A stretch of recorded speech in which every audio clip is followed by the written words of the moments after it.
Hello दोस्तों, स्वागत है आप लोगों को मेरे चैनल पे। मैंने बताया है कि मेरे सेटिंग में कुछ गड़बड़ी है, तो पहले रिकॉर्डिंग करके जब मैं वीडियो बनाती हूँ तो अच्छा होता है, और कट कट के बना रही हूँ। इसका पहले भाग आप लोग पहले देख लीजिएगा। मैंने ट्विन फ्लेम जर्नी आखिरी पड़ाव के बारे में वीडियो बनाया है, या तो हिडन ट्रूथ के बारे में, ये दूसरा भाग है। आप लोग प्लीज़ मैनेज कीजिएगा और देखिएगा। और मैसेज एक ही है, और मैंने वही बोला कि अगर आपको लगता है कि न्यू बिगिनिंग नहीं हो पा रही है, आपने बहुत ज़्यादा हीलिंग किया है, हर चीज़ को रिजल्ट किया है, तो न्यू बिगिनिंग नहीं हो पा रही है और आपको लग रहा है कि आप स्टक महसूस कर रहे हो, तो इसका मतलब है कि कुछ हिडन ट्रूथ है, आपको पता लगाना है। देखिए, एवेकनिंग क्या है, न्यू बिगिनिंग क्या है। जब आप सारे हिडन ट्रूथ का पता नहीं लगा लेते हो, आपके पार्टनर के साइड का, आपके कार्मिक के साइड का, आपके जर्नी को लेके, आपके जन्म पुनर्जन्म को लेके, आपके कर्म को लेके, आपके एंसेस्टर हीलिंग को लेके, ठीक है, कि कौन पाताल लोक में फंसा हुआ है, कौन कितने पानी में है, अगर सारे चीज़ नहीं परख लेते हो ना, न्यू बिगिनिंग नहीं होती है, जर्नी कंप्लीट नहीं होती है, और जो आखिरी पड़ाव होता है वो साइकिल में फंसा हुआ आप महसूस करते हो। तो मुझे लगा कि मेरा न्यू बिगिनिंग हो चुकी है और मैंने सारे चीज़ों को लगभग कंप्लीट कर लिया है। सारे कार्मिक लोगों का नकाबपोश चेहरा मैंने देख लिया था, उनके साजिशें देख लिया था, कौन कितने बार कहाँ किस टाइप का नुकसान पहुंचाया है, पहुंचाने को कोशिश कर रहे हैं और अभी भी लगे हुए हैं, वो चीज़ों का मैंने पता लगा लिया। और जो चीज़ अपने बस में नहीं हुआ, कंट्रोल में नहीं हुआ, मैंने सरेंडर कर लिया। बाकी था ट्विन के नकाब के पीछे का चेहरा देखना, ठीक है। वो तो मैंने बताई थी। मुझे लग रहा था कि शादी उसको ज़बरदस्ती करवाई गई, लेकिन वो अपनी मर्ज़ी से किया था, और बहुत बार आके मैनिपुलेट किया है आखिरी वक्त तक, कल तक, परसों तक। कोई इतना खुदगर्ज कैसे हो सकता है, कोई बार बार किसी की भावनाओं के साथ खिलवाड़ कैसे कर सकता है, और इतना इनर वर्क करने के बावजूद भी कोई कार्मिक से इतना लगाव कैसे रख सकता है, मुझे बहुत ही ताज्जुब होती है। और ऐसा घटिया टॉक्सिक पर्सन, ऐसे लालची लस्टफुल इंसान मेरे काउंटर पार्ट कैसे हैं, मुझे समझ में नहीं आता है। ताज्जुब होती है कि मैं इस लेवल पे हूँ और वो उस लेवल पे है, मैं 100 पे हूँ और वो 0 पे है, ऐसा कैसे। ताज्जुब होती है, आदमी कितना टॉक्सिक होगा।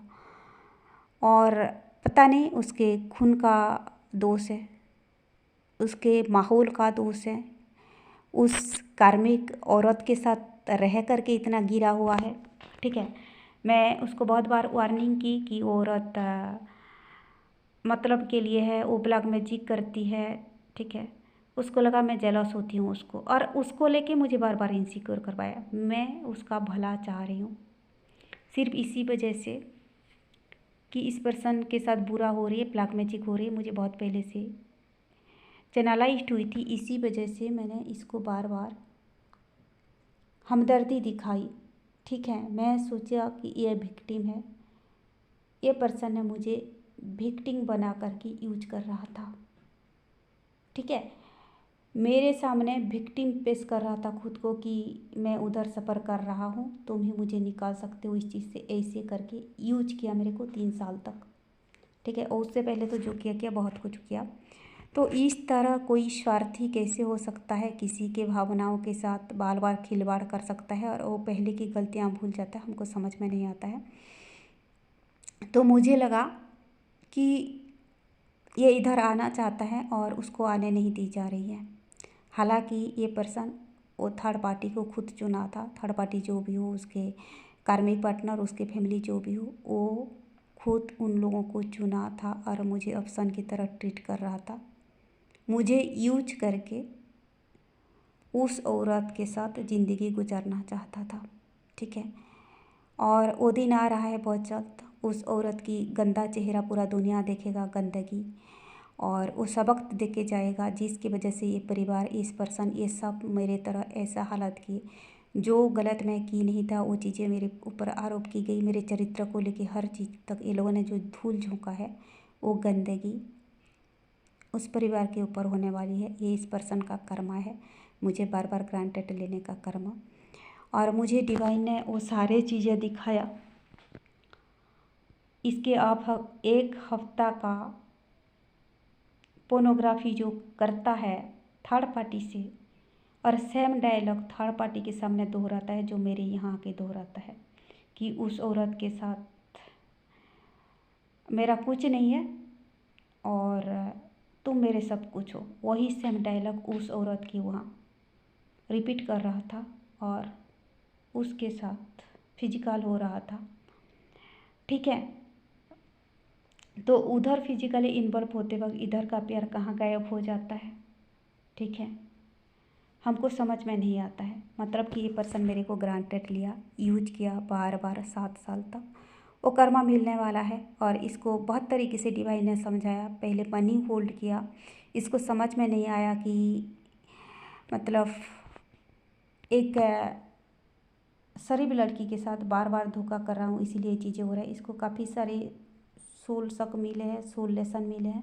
इसकी आत्मा नहीं जाग रहा है और ये जानबूझ के वहाँ खुद को उन लोगों को चुना है, मुझे रिजेक्ट किया है और यहाँ टाइम पास करने आता है। वो क्लैरिटी मुझे डिवाइन ने दे दिया है, मेरे आंखें खुल गया है और मुझे ये राज पर्दाफाश करना बाकी था। ठीक है, मैंने इसको पर्सनली बोला, चैनल पे बोला, भाई मैं हर बार मूव ऑन कर चुकी थी। ये आके खुद को विक्टिम बता करके मुझे 2 कदम पीछे ले जाता था कि मैं हमेशा के लिए आ गया हूँ, मैं हमेशा के लिए आ गया हूँ। ठीक है, तो मुझे लगा कि भाई बहुत ज़्यादा इनर वर्क करने के बाद पार्टनर आ जाते हैं, शायद ये आ गया है, शायद ये आ गया है। ठीक है, और कि इतना कैसे नीचे गिर सकता है कि 100 बार जो है, खैर वो बातें नहीं करते हैं, शब्द नहीं है इसके लिए। इतना गंदा आदमी, इतना गंदा खेल शब्द नहीं है। मुझे ताजुब होती है, मेरा ही काउंटर पार्ट इतना घटिया गैर गुजरा कैसे हो सकता है, इतना इनर वर्क करने के बावजूद भी।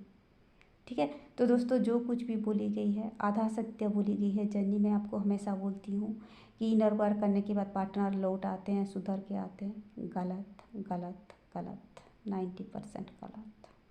वो डिपेंड करता है ये डिस्ट्रक्टेड मस्कुलाइन सुधरना चाहता है कि नहीं, वो डिपेंड करता है ये गंदगी को चुनता है या लाइट को चुनता है। चुनाव इसके पास भी होता है। हाँ, ये बात अलग है कि इसको कर्मा मिलता है, मिल रहा है, मिलता रहेगा। ठीक है, तो लिखी गई स्क्रिप्ट पे यकीन नहीं करना है। आपकी आंखों के सामने क्या हो रही है इस पे यकीन करना है, ये मेरा सुझाव है। ऐसे अगर करोगी तो जल्दी आपकी जर्नी कंप्लीट होगा। सर्किल पे फंसे नहीं रहना है, लाइफ पे आगे बढ़ो। ईश्वर आपके साथ है, आपकी मेहनत का, लगन का, पेशेंस का फल आपको दे दिया जाएगा। डिवाइन फेमिनाइन लोग, मैं क्या बोल रही हूँ, इसके 1 हफ्ता का पोर्नोग्राफी जो थर्ड पार्टी के साथ किया है, डिवाइन ने साफ दिखाया है। और वो सेम लाइन वहाँ रिपीट करता है थर्ड पार्टी से, जो मेरे सामने रिपीट करता है। और वहाँ पड़ा हुआ है पैसे की वजह से, लस्टफुल एनर्जी की वजह से, और वही उसको चाहिए, वो ऐसे है, वो उसी लायक है, पैसे से बेचा हुआ आदमी। और मुझे वो चीज़ें दिखाया गया था कि उसके पैसा हाथ में लेके बोल रहा है I love her, I love हर, यानी कि मुझे पैसे चाहिए और मुझे जो पैसे देगा मैं उसको प्यार करता हूँ। ठीक है, और उसका जो है कमर का हिस्सा गायब है, यानी कि वो खुद को ना गिर भी रखा है कि मैं तुम्हारे लिए फिजिकली अवेलेबल हूँ, तुमको एंटरटेन करने के लिए फिजिकली अवेलेबल हूँ, मुझे पैसा दो। ये इसका फंडा है। मुझे वो बात बहुत पहले डिवाइन ने दिखाया था। मैंने सोचा ये बिगिनिंग है।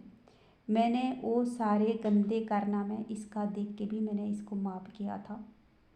ठीक है, क्योंकि लोग बोलते हैं कि डिवाइन मस्कुलाइन सुधरते हैं। मुझे सोचा कि वो गंदगी छोड़ चुका है और वो स्टोरी का, नॉवेल का ये पहला चैप्टर है, लेकिन वो पहला चैप्टर उसके लाइफ का आखिरी चैप्टर है। वो पर्सन अभी भी उसी एनर्जी में है, पैसे के लिए खुद को फिजिकली अवेलेबल कराना और जी भर के लौटाना खुद को। ठीक है, तो ये वही एनर्जी है, वही पर्सन है। वो शुरू से जीरो था और अभी भी जीरो है, इसका कुछ नहीं बदला है, कुछ नहीं हुआ है। मैंने बोला ना कि शादीशुदा पर्सन से कुछ उम्मीद मत कीजिए, वो तो पहले टॉक्सिक होते ही है। वो टॉक्सिक